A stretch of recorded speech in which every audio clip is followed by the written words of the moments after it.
हाँ dear student, तो आज हम नेक्स्ट लेक्चर करने जा रहे हैं। ठीक है, तो इसमें हिंदी मीडियम में लास्ट हमने प्रक्षेप्य गति स्टार्ट कर रखी है, उसको ही आगे कंटिन्यू करते हैं। तो देखिए, हमने बात कर रखी थी किसी कोण से हमने धरातल से फेंक रखा था जी। केस 1 हमने पढ़ दिया था। आज हम केस 2 पढ़ने जा रहे हैं जी। केस 2 क्या है? किसी ऊंचाई से क्षैतिज फेंकना। किसी ऊंचाई से क्षैतिज दिशा में प्रक्षेपण।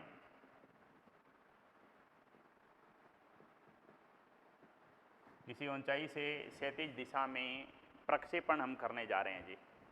ठीक है, तो बात क्या है? बात ये जी, ये एक ऊंचाई है, ये h ऊंचाई है।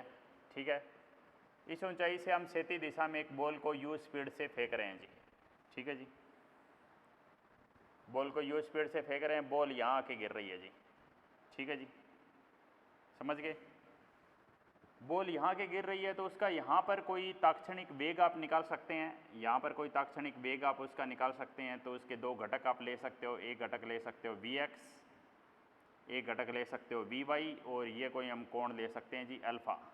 ठीक है, अब बात आती है कि जब आपने इसको यहाँ से आप फेंक रहे हो इसको, तो इसके अंतिम वेग इधर आएगा v फाइनल, इसका क्षैतिज घटक आएगा vx, इसका ऊर्ध्वाधर घटक आएगा vy।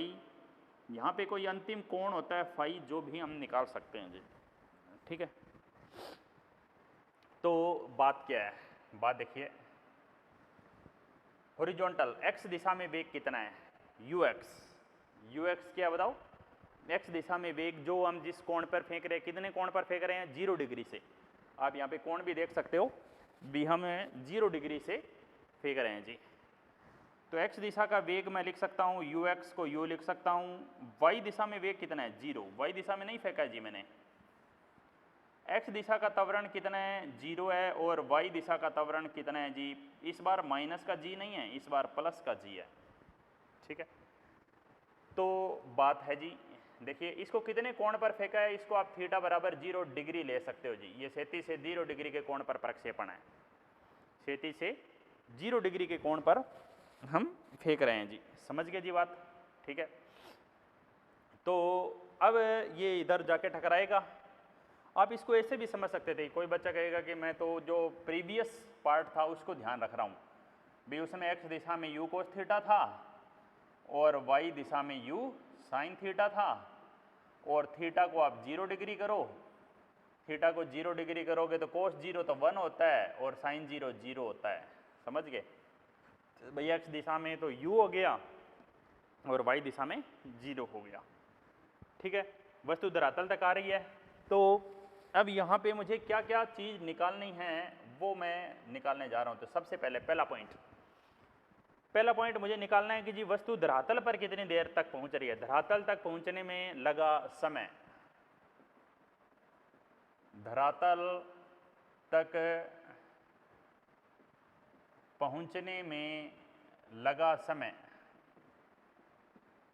धरातल तक पहुंचने का जो समय निकालते हैं वो कैसे निकालते हैं? वो ऐसे निकालते हैं जी कि धरातल तक हमने कितनी दूरी तय कर ली है y दिशा में। y दिशा की तो दूरी है कितनी? Capital H। धरातल तक पहुंचने की जो दूरी है वो है जी y दिशा की। y दिशा की जो दूरी है वो कैपिटल H है जी। और x दिशा की दूरी कितनी है? x दिशा की दूरी r, 0 नहीं सॉरी, x दिशा की जो दूरी है उसको मैं क्या बोलूँ? r बोलूँगा जी, परास। ठीक है, तो धरातल तक पहुंचने का समय आपको निकालना है तो आप ये फार्मूला लगाइए। ऐसी जो x दिशा का सूत्र लगा दीजिए, s equal to u t plus half a t square. कौन सी दिशा में लगाओ? y दिशा में लगा दीजिए। यू वाई कितना है? 0 है। ठीक है, हाफ ए वाई, y दिशा का वेग मैं आपको बता देता हूँ, 0 था, लेकिन y दिशा में त्वरण कितना है? g इंटू में t का स्क्वायर। एस वाई की जगह क्या रख सकते हो आप? एस वाई की जगह आप h रखोगे जी। ठीक है, तो यहाँ से t स्क्वायर आएगा जी कितना?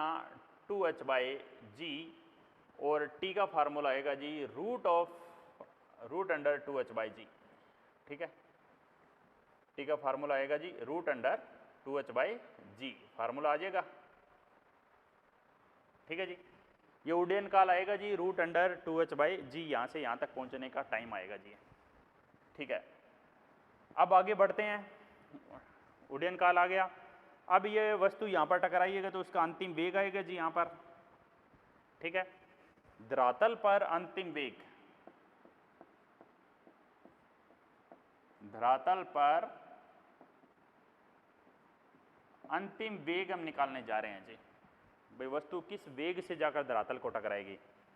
तो एक तो क्षैतिज घटक आएगा, एक ऊर्ध्वाधर घटक आएगा। क्षैतिज घटक क्या था जी, क्षैतिज घटक तो हमेशा u cos थीटा ही रहेगा। ऊर्ध्वाधर घटक किस वेग से, उसका ऊर्ध्वाधर घटक, लेकिन ऊर्ध्वाधर घटक तो आपको ऐसे निकालना पड़ेगा जी। कैसे, v² minus u² is equal to 2as। uy कितना है 0, 2ay कितना है g और sy कितना है h। ऊर्ध्वाधर घटक कितना आया 2gh। क्षैतिज घटक कितना आया u cos थीटा, क्षैतिज घटक u cos थीटा। ऊर्ध्वाधर घटक कितना आया u y का square 2gh। u cos theta है क्षैतिज घटक, क्षैतिज घटक तो u ही है, थीटा तो 0 डिग्री है ना। तो जब वस्तु फाइनली हिट कर रही है ग्राउंड को, धरातल को जाके हिट कर रही है, तो देखो क्या कहानी हो रही है।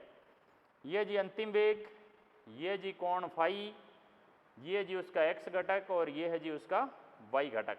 ठीक है, तो अब ये आपको जैसे फाइनल वेग निकालना है, अंतिम वेग निकालना है, तो ये x घटक का स्क्वायर हो गया और ये y घटक का स्क्वायर हो गया। x घटक क्या है, vx क्या है जी u, और vy क्या है, vy का स्क्वायर है, vy का स्क्वायर कितना है जी 2gh। इसका vx का स्क्वायर करोगे तो ये आएगा u²। ये अंतिम वेग है जी u² प्लस 2gh। ठीक है जी, अब बात है जी टेंजेंट फाई कितना है। टेंजेंट फाई y घटक बटे x घटक है, y घटक बटे x घटक है। y घटक कितना है जी, y घटक का मान अगर मुझे निकालना हो तो y घटक का मान तो था रूट ऑफ 2gh। y घटक तो यही तो आएगा, यहीं से तो करेंगे y घटक रूट ऑफ 2gh।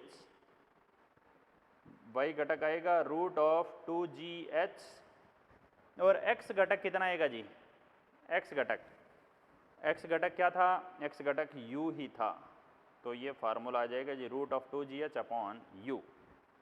समझ गए जी, ये टेंजेंट फाई आ जाएगा। फाई कौन सा कोण है, फाई वो कोण है जिससे वस्तु धरातल को जाके टकरा रही है, जिस कोण से वस्तु धरातल को जाके टकरा रही है वो कोण है जी फाई। समझ गए हो, तो ये धरातल तक पहुंचने का समय आ गया, धरातल पर अंतिम वेग आ गया। ठीक है, आगे बढ़ते हैं।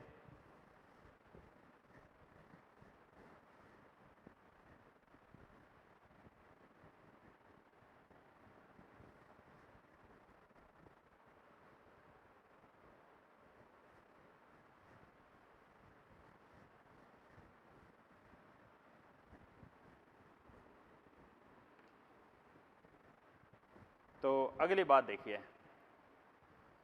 अगली बात क्या है, अंतिम वेग निकाल दिया, उड्डयन काल निकाल दिया। परास, भाई वस्तु कितनी दूर जाके गिरी है, दैट इज परास, इसको हम आर बोलेंगे, क्षैतिज परास। ठीक है, तो क्षैतिज परास कितना होगा जी, देखिए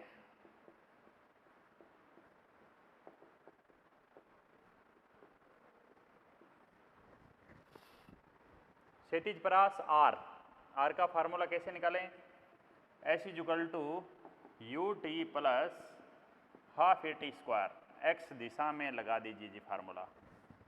इसकी जगह क्या बोलोगे आर, यू एक्स क्या है you, T half, A x क्या है जी 0, तो ये तो 0 हो गया। तो परास क्या आ गया जी u इंटू टी। जब भी आप x दिशा के वेग को उड्डयन काल से गुणा कर दोगे तो परास आ जाएगा जी। ये पिछले केस में भी ऐसा था, इस केस में भी ऐसा ही है। जब भी आप x दिशा के वेग को उड्डयन काल से गुणा कर दोगे, x दिशा का वेग कितना है u और उड्डयन काल कितना है अच्छा जी, उड्डयन काल √2h/y जी। आपको एक बात और बताऊं, एक बात याद करो, ये उड्डयन काल हमने कहीं और भी देखा है, ये उड्डयन काल आपने कहीं और भी देखा है, याद करो। एक भी में गति पढ़ रहे थे, जब एक वस्तु को मैं यहां से छोड़ता हूं, 0 वेग से छोड़ता हूं, उसको धरातल तक पहुंचने का जो समय था वो यही था। अब मैं एक वस्तु को क्षैतिज दिशा में किसी भी वेग से फेंक दो, वस्तु को क्षैतिज दिशा में आप कोई भी वेग से फेंक दो, वो वेग कुछ भी क्यों ना हो, वस्तु को आपने क्षैतिज दिशा में किसी भी वेग से फेंक दिया तो वस्तु यहाँ के गिरेगी, तो उसका जो समय होगा वो भी यही होगा जी √2h/g। ये दोनों समय बराबर हैं, ऐसे कैसे, बिल्कुल ये हकीकत है। एक वस्तु को आप किसी ऊंचाई से छोड़ रहे हो, दूसरी वस्तु को आप उसी ऊंचाई से क्षैतिज दिशा में फेंक रहे हो, कितने भी वेग से फेंक दो, दोनों की दोनों वस्तु धरातल पर एक साथ गिरेगी। एक को छोड़ा, दूसरे को फेंका, वेग जितना ज़्यादा होगा वस्तु आगे जा सकती है, लेकिन समय दोनों का बराबर रहेगा। एक धीरे धीरे आएगी, दूसरी तेजी से जाएगी, दोनों का उड्डयन काल बराबर रहेगा जी। चाहे यहाँ से यहाँ गिरने का ले लो, चाहे यहाँ से यहाँ गिरने का ले लो, दोनों का उड्डयन काल बराबर रहेगा। समझ गए हो? ठीक है, दोनों का उड्डयन काल बिल्कुल बराबर रहेगा जी। क्षैतिज परास ऐसे आ जाएगा, उड्डयन काल आ गया। अब बात आती है जी तात्क्षणिक वेग कैसे आए। भी तात्क्षणिक वेग पूछा जा सकता है हमें, किसी क्षण पर जब टाइम देके वेग पूछता है, वस्तु को इतने चाल से फेंका है, किसी क्षण पर टाइम देके अगर उसका वेग पूछता है तो उस वेग को हम तात्क्षणिक वेग कहते हैं। ठीक है, तो समझते हैं जी तात्क्षणिक वेग।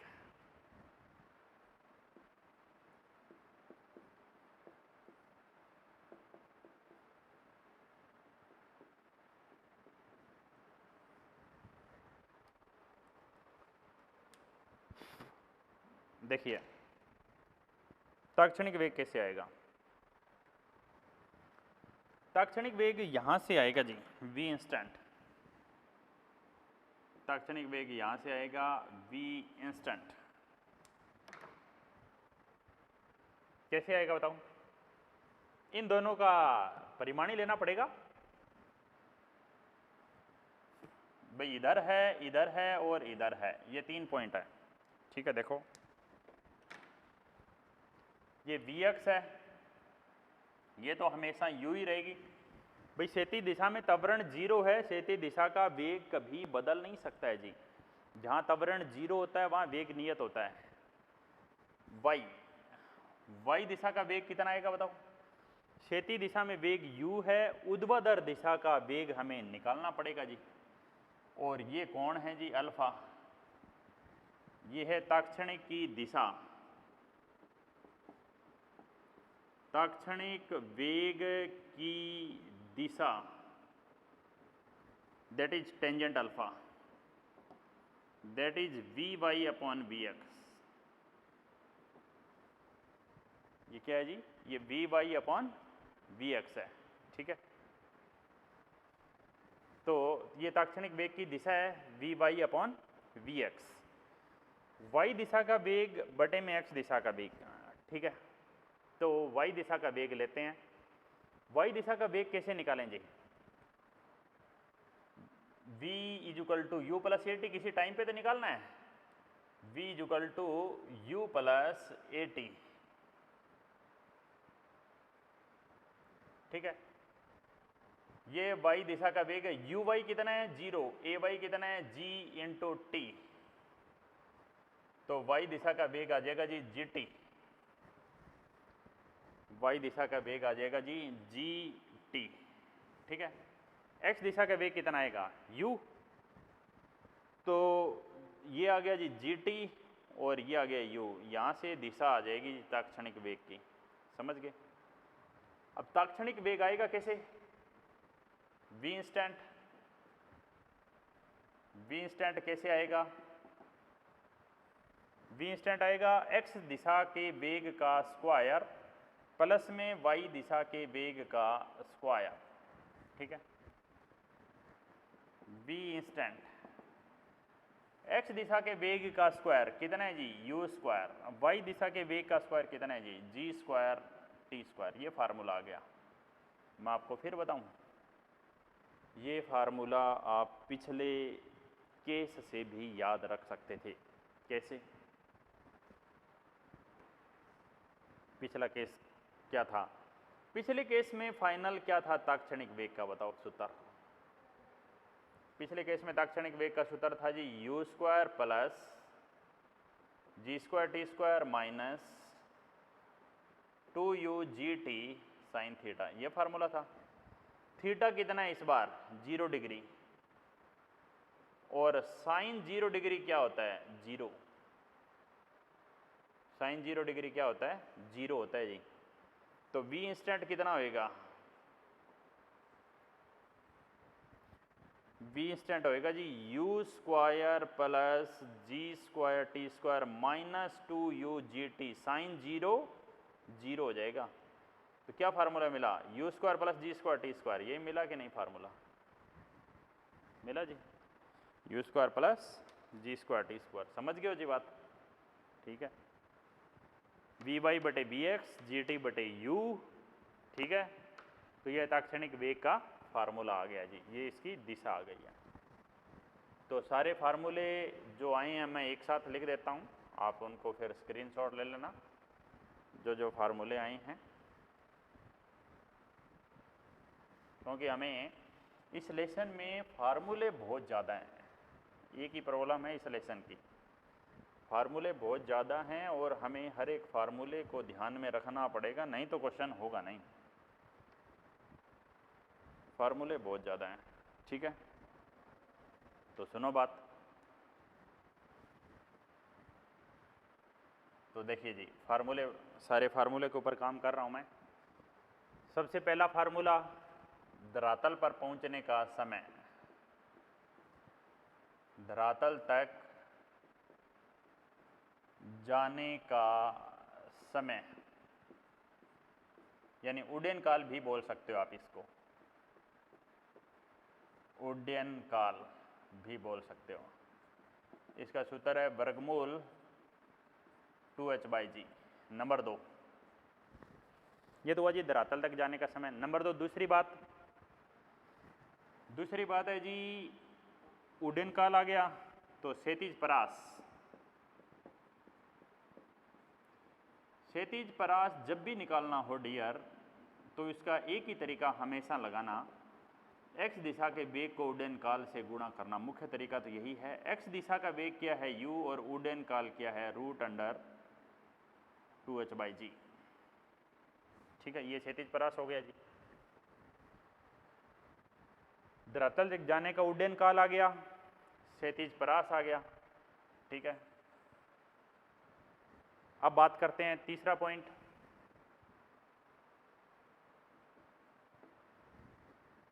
तीसरा पॉइंट आया था हमारा अंतिम वेग। अंतिम वेग, ये दूसरे केस के सारे फार्मूले लिख रहा हूं मैं। बी फाइनल, तो क्या आया था बी फाइनल? बी फाइनल का फार्मूला आया था जी u स्क्वायर प्लस 2gh, ठीक है। अब अंतिम वेग की दिशा, अंतिम वेग की दिशा आपको निकालनी हो तो कैसे निकालेंगे? अंतिम वेग की दिशा है जी tangent alpha, v y by v x. V y कितना है जी अंतिम वेग? वी वाई क्या आया था बताओ? वाई दिशा में वेग u square plus 2gh √2gh, ये आया था, याद करो। और x दिशा का वेग कितना था? u। ये अंतिम वेग की दिशा है जी। अंतिम वेग u स्क्वायर प्लस 2gh और ये अंतिम वेग की दिशा। अगला पॉइंट देखो, तात्क्षणिक वेग। तात्क्षणिक वेग v इंस्टेंट तो इसका फार्मूला था जी u square plus g square t square, किसी भी टाइम निकाल सकते हो ये। और तात्क्षणिक की दिशा,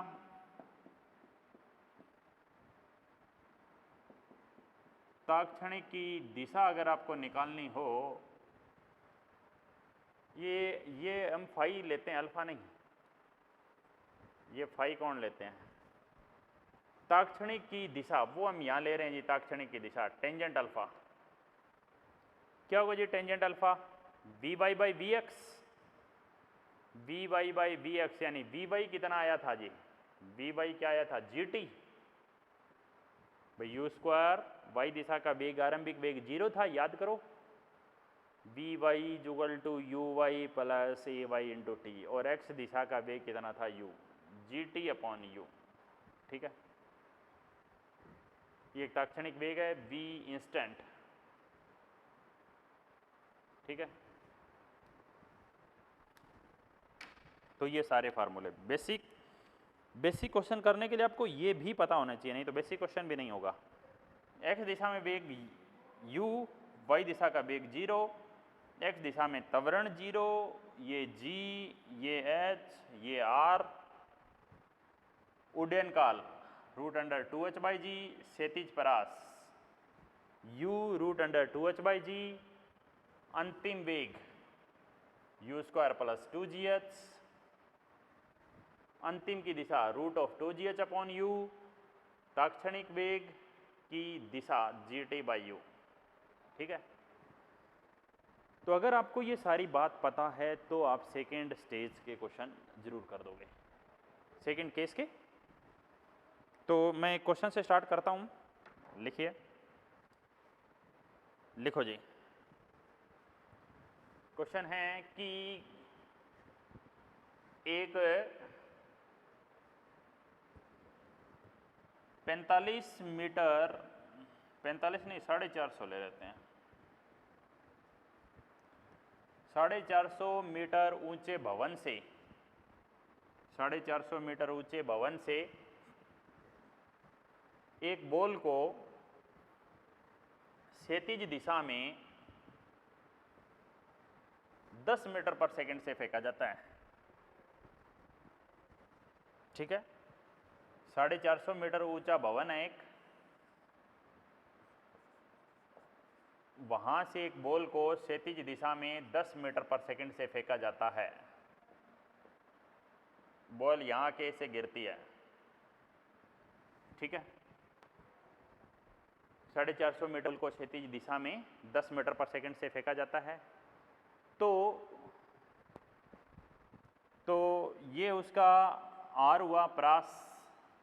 ठीक है, तो जितने भी पैरामीटर हैं हमें सारे निकालने हैं, ऑल पॉसिबल वैल्यू हम फाइंड आउट करने जा रहे हैं जी। ठीक है, ठीक है, तो देखिए 450 मीटर ऊंचा भवन हो गया, ये परास हो गई। ठीक है, तो हम सारी वैल्यू निकालने जा रहे हैं। तो सबसे पहली वैल्यू देखिए, सबसे पहला पॉइंट, धरातल तक जाने का समय, धरातल तक जाने का समय, धरातल तक जाने का समय कितना होगा, √2h/g, √2h, h कितना भाई, 450 मीटर ऊंची बिल्डिंग है, 450, और g कितना 10, कितना आएगा जी, देखो 450, 900 बटे 10, सही है जी, कैंसिल कर देंगे, 90 का रूट, ये आंसर आ जाएगा जी। 90 का रूट कितना आएगा बोलो, 100 का आता है 10, यानी ये आएगा 9.5 सेकंड के अप्रोक्स बोल रहा हूँ। 90 का रूट 81 का 9 होगा, 100 का 10 होगा, तो अप्रोक्सीमेट आंसर आपको इसे अंदाजा लग जाएगा जी। ठीक है, ये तो था धरातल तक जाने का समय। ठीक है, अब बात अगली, दूसरी बात, क्षैतिज परास,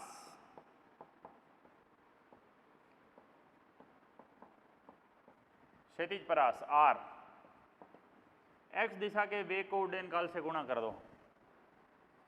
x दिशा का वेग कितना है जी 10 और उड्डयन काल कितना है 9.5, तो आंसर आ जाएगा जी 9.5 को 10 से गुणा करेंगे तो 95 मीटर, 95 मीटर, 95 मीटर आंसर आ जाएगा जी क्षैतिज परास। ठीक है। पॉइंट नंबर 3,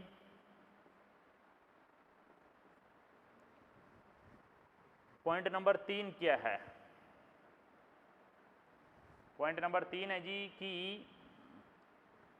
हमें क्षैतिज परास तो मिल गई 95 मीटर, अब हमें अंतिम वेग निकालना है धरातल पर।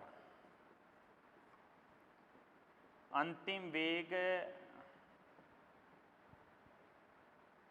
धरातल पर, तो अंतिम वेग का फार्मूला आएगा जी √अंडर u² + 2gh। तो देखिए क्षैतिज दिशा का वेग कितना है जी 10 का स्क्वायर, 2g कितना है 10 और h कितना है जी 450 है जी h। तो यहां से फाइनल वेग आ जाएगा जी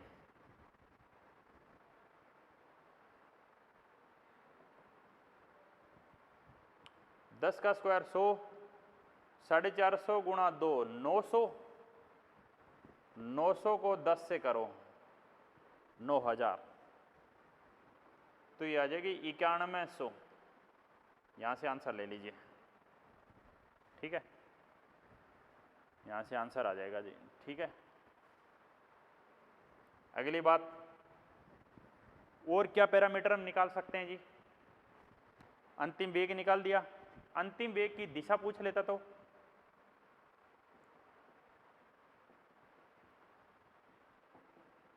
अंतिम वेग की दिशा टेंजेंट फाई Vy/Vx, Vy कितना √2gh अपॉन u। भाई y दिशा में तो √2gh ही था। ये देखो, ये फार्मूला याद है तो काम हो जाएगा जी, फार्मूला याद नहीं है तो फिर तो बैठे रहो।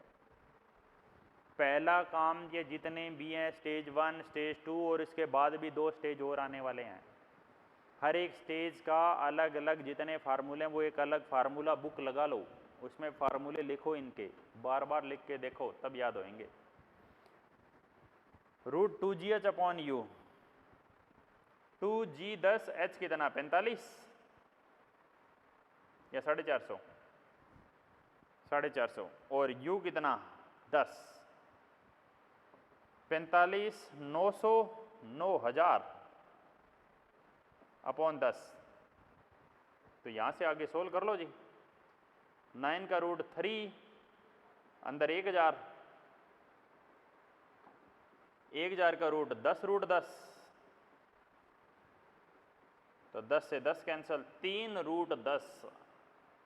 This is tangent phi. Tangent phi की वैल्यू पूछी जाती है, फाई पूछा जाएगा तो यहाँ से आप निकाल दोगे जी। Tangent inverse 3 √10। आगे जी बात समझ में? ठीक है, हालांकि फाइनल की दिशा पूछना ये रेयरली पूछा जाता है, चांस कम ही होते हैं, फिर भी मैंने आपको बता दिया जी किस तरीके से आप याद कर सकते हो। अगली बात,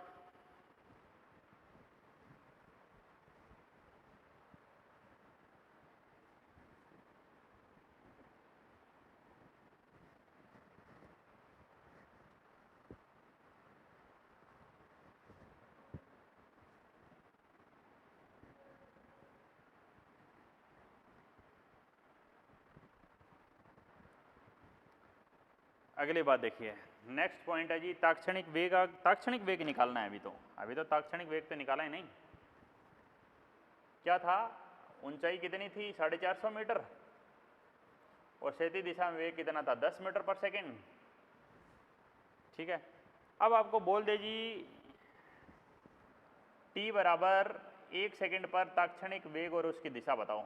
उसी क्वेश्चन में, वही क्वेश्चन तो चल रहा है। ताक्षणिक वेग तथा उसकी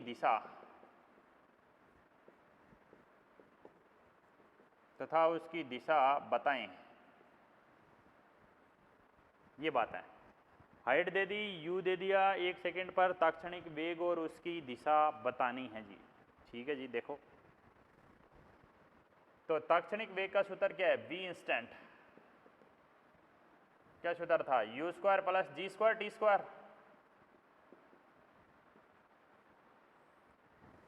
क्षैतिज दिशा में वेग कितना, 10 का स्क्वायर, g कितना 10 का स्क्वायर। 1 सेकंड पर काम करना है जी। 1 सेकंड बोले 1 सेकंड ले लेना, 2 सेकंड बोले 2 सेकंड ले लेना, 3 सेकंड बोले फार्मूला यही है, ये formula u square plus g square t square. तो कितना आएगा, 10 का स्क्वायर 100 और 10 का स्क्वायर 100 और 100 और 100 का 200, 10√2 आ जाएगा जी मीटर पर सेकंड में। ठीक है, 10√2 मीटर पर सेकंड, ये ताक्षणिक वेग आ जाएगा जी 1 सेकंड पर। ताक्षणिक वेग की अब दिशा निकाल सकते हैं, तो देखिए ताक्षणिक वेग की दिशा, ताक्षणिक वेग की दिशा कैसे आ सकती है, ताक्षणिक वेग की दिशा का ये फार्मूला लगा सकते हैं जी हम, tangent alpha g t upon u. G कितना 10, टी कितना 1 और यू कितना, यू भी 10 है, यू भी 10 है और टाइम भी 1 सेकंड है, काम भी तो 1 सेकंड पर करना है, तो 10 से 10 कैंसिल हो गया जी। टेंजेंट अल्फा की वैल्यू आ गई 1, यानी अल्फा कितना आ गया, 45 डिग्री आ गया। अल्फा 45 डिग्री आ गया जी। ठीक है, ठीक है, अल्फा 45 डिग्री आ गया। अगर आप इसको चित्र से देखोगे तो कैसे दिखेगा,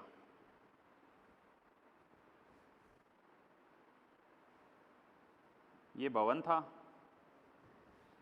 कितना मीटर ऊंचा था, 450 मीटर ऊंचा था, 10 मीटर पर सेकंड से फेंका था आपने क्षैतिज में, यहां कैसे गिरा, कितना वेग रहा है जी क्षैतिज में, 10 मीटर पर सेकंड रहा है भाई, 10 मीटर पर सेकंड वेग।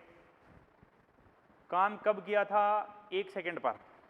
1 सेकंड का अगर कोण देखा जाए तो क्या दिखेगा बताओ, यहां पर कहीं पर बात आई है जी, ऐसे। ये कौन सा घटक, x घटक, ये कौन सा घटक, y घटक, ये इंस्टेंटेनियस, और ये आ गया जी अल्फा जो कितना दिया हुआ है 45। ठीक है, ठीक है,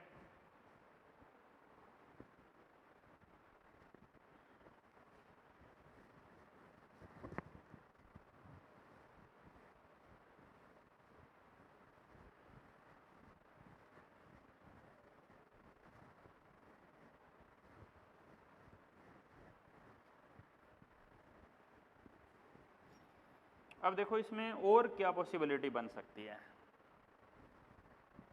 जो किसी ऊंचाई से क्षैतिज दिशा में प्रक्षेपण के बारे में बात कर रहे हैं हम।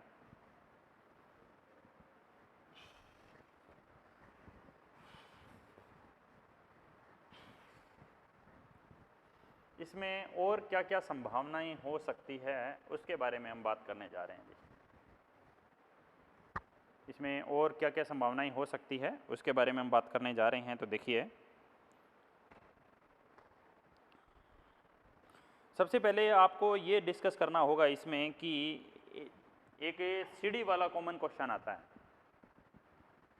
एक ऐसे सीढ़ी वाली प्रॉब्लम आती है। देखो मैं आपको बताऊं,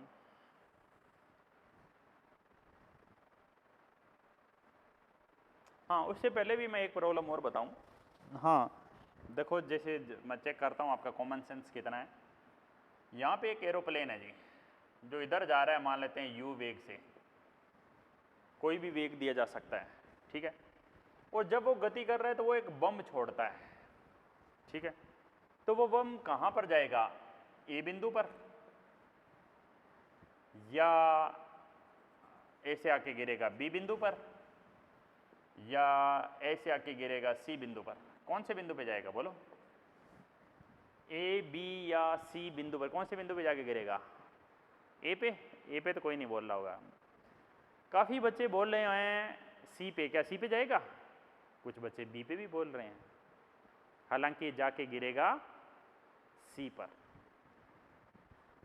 जो बच्चे कह रहे हैं बी पर, वो कभी आर्मी में भर्ती मत हो ना, एयरफोर्स में पता चला बम गिराना पाकिस्तान में है, गिरा दिया भारत में, अभी तो खैर चाइना पे गिराना है। तो बात क्या, देखिए बात ये है कि जी जिस दिशा में गति कर रहा हो, अब बम यहाँ से बाहर निकलेगा तो बम का वेग जीरो थोड़ी है। जब बम यहाँ से बाहर निकलेगा तो वो किसी वेग से निकलेगा, और वो वेग जीरो नहीं है, तो वो वेग ऐसे आके गिरेगा जी आगे। हमेशा जब बम छोड़ता है जहाज़ तो वो उससे आगे जाके गिरता है, उससे पीछे कभी नहीं जाएगा। तो इस पर एक ऐसा क्वेश्चन है कि एक एरोप्लेन है, यही समझ लेते हैं, एक एरोप्लेन उड़ रहा है 490 मीटर की हाइट पर उड़ रहा है।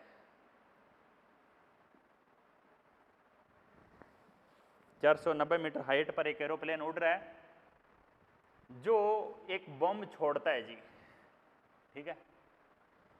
बम नहीं समझ, ऐसा समझ लीजिए कि यहाँ पर खाना पहुँचाना है, कुछ दूरी है,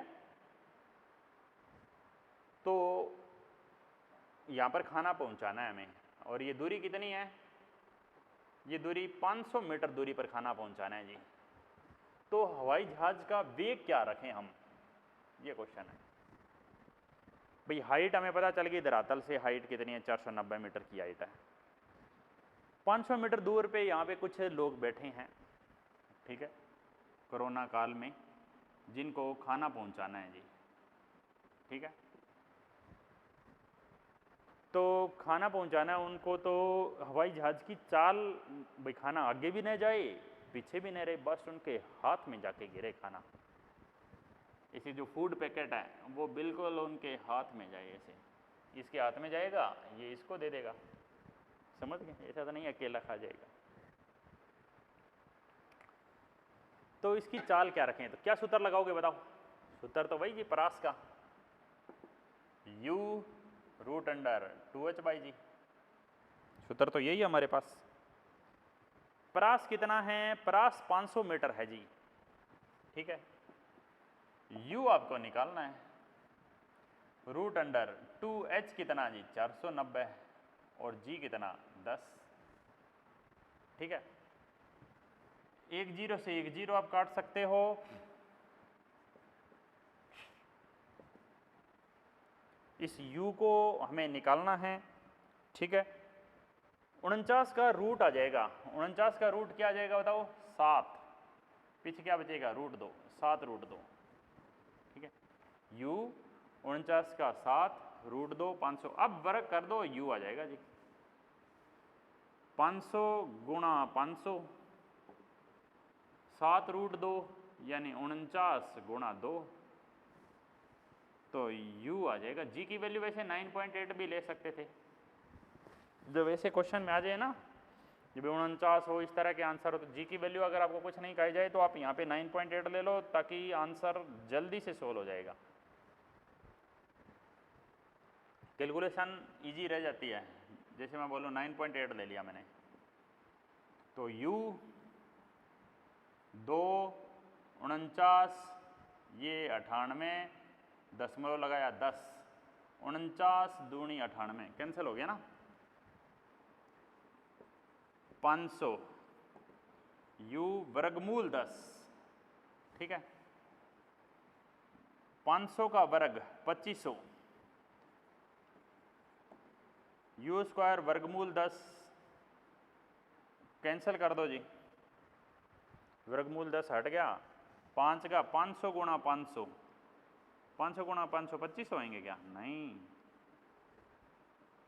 2 बार है, एक जीरो कैंसिल हो गई, अब होएंगे, एक जीरो आपने कैंसिल कर दी, तो अब कितना बचेगा जी? ये बचेगा 5 को गुणा किया 25, आगे double zero is equal to u square, और अब u आएगा जी 50 मीटर पर सेकेंड, समझे हो जी? ठीक है, आगे कितने जीरो बचेगी? 2 जीरो नहीं बचेगी, 2 तो इसी के 5 को करें 25 तो एक 3 जीरो बचेगी जी, 3 जीरो बचेगी। तो इसको कैलकुलेशन को सही से कर दो। तो 2500 का तो रूट आ जाएगा जी 50 रूट 10, ऐसे समझ लो। 2500 को तो एक तरफ कर दो 50 और बाकी का बच गया वो रूट 10 है, यानी 50 रूट 10 आंसर आ जाएगा, समझ गए? अब इसमें एक आखिरी प्रॉब्लम मैं करवाने जा रहा हूँ, एक आखिरी प्रॉब्लम जो बची हुई है कि सीडी वाली एक प्रॉब्लम बची हुई है जी। सीडी का एक कॉमन केस इसमें आता है। इस सीढ़ियाँ दी गई है बहुत सारी और हमने एक बॉल क्षैतिज दिशा में किसी एक सीढ़ी से फेंक दी गई है, इस टाइप की प्रॉब्लम आती है। ठीक है, तो देख लीजिए बात क्या है।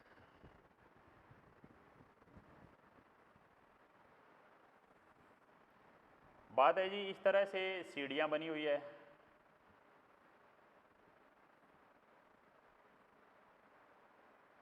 ठीक है,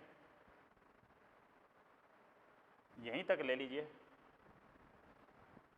भाई, कई स्टेप हैं, ठीक है जी।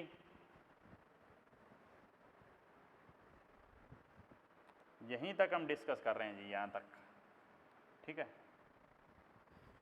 क्वेश्चन में दिया क्या है, हर एक सीढ़ी की ऊंचाई h है, हर एक सीढ़ी की ऊंचाई, सीढ़ी नहीं स्टेप बोलना चाहिए, स्टेप, पायदान, हर एक जो होता है पायदाना वो h ऊंचाई का है। हर एक सीढ़ी की चौड़ाई भी आपको दी गई है भाई, से हर एक सीढ़ी की चौड़ाई भी सेम होती है, ऊंचाई भी सेम होती है। हर एक सीढ़ी की चौड़ाई ऐसे b से दर्शा रहा हूँ मैं, b क्या समझ रहे हो ना, यहाँ से यहाँ की ये दूरी b, सभी में ये b है, ये दूरी b है, ये दूरी b है, हर एक दूरी b है, समझ गए? अब मैं यहाँ से एक बॉल को, यहाँ से एक बॉल है, ठीक है, उसको मैं क्षैतिज दिशा में फेंक रहा हूँ u वेग से, बॉल यहाँ जाकर गिरती है मान लेते हैं, ठीक है, ये भी मैं b ही ले लेता हूँ, ये दूरी भी b है। तो ये परास आएगा जी और ये ऊंचाई आएगी, ठीक है। अब परास आ गया, ऊंचाई आ गई, तो आपको करना क्या है क्वेश्चन में, क्वेश्चन में क्या है, प्रत्येक स्टेप, स्टेप बोलते हैं उनको, सीढ़ी जो एक खाना है, प्रत्येक खाना बोल दो, स्टेप बोल दो, कुछ ही बोल दो, प्रत्येक खाना की ऊंचाई h, चौड़ाई b है, तो गेंद कौन से खाने को जाके टकराएगी?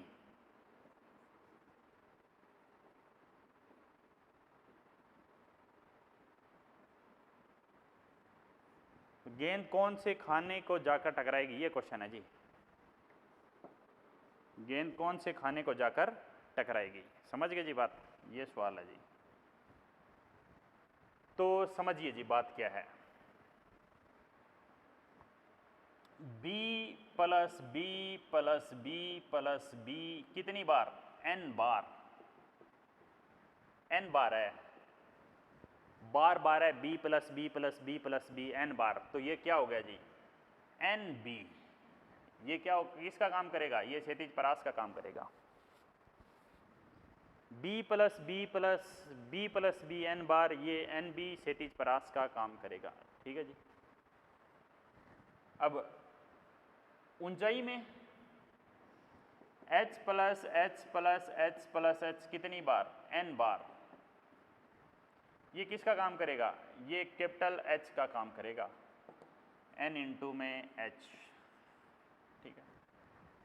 अब क्या सूत्र है, अब सूत्र है जी r is equal to u root under 2h by g, ठीक है। r की वैल्यू है जी n b u root under 2 NH upon g, ठीक है जी।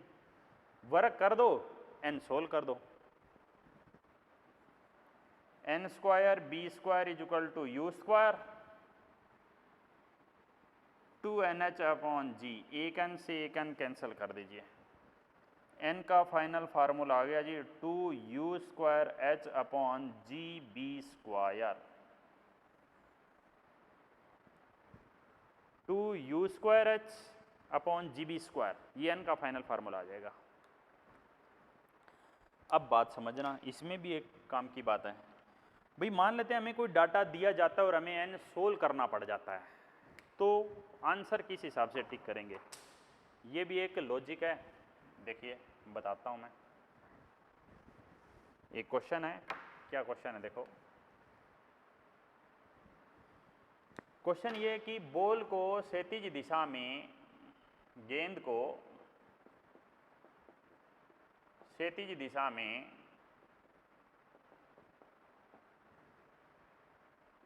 10 मीटर पर सेकंड से फेंकते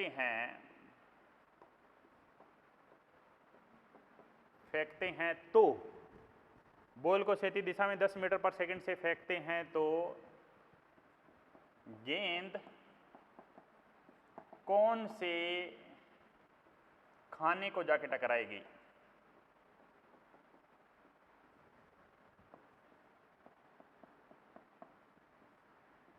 प्रत्येक खाने की चौड़ाई 0.5 मीटर तथा ऊंचाई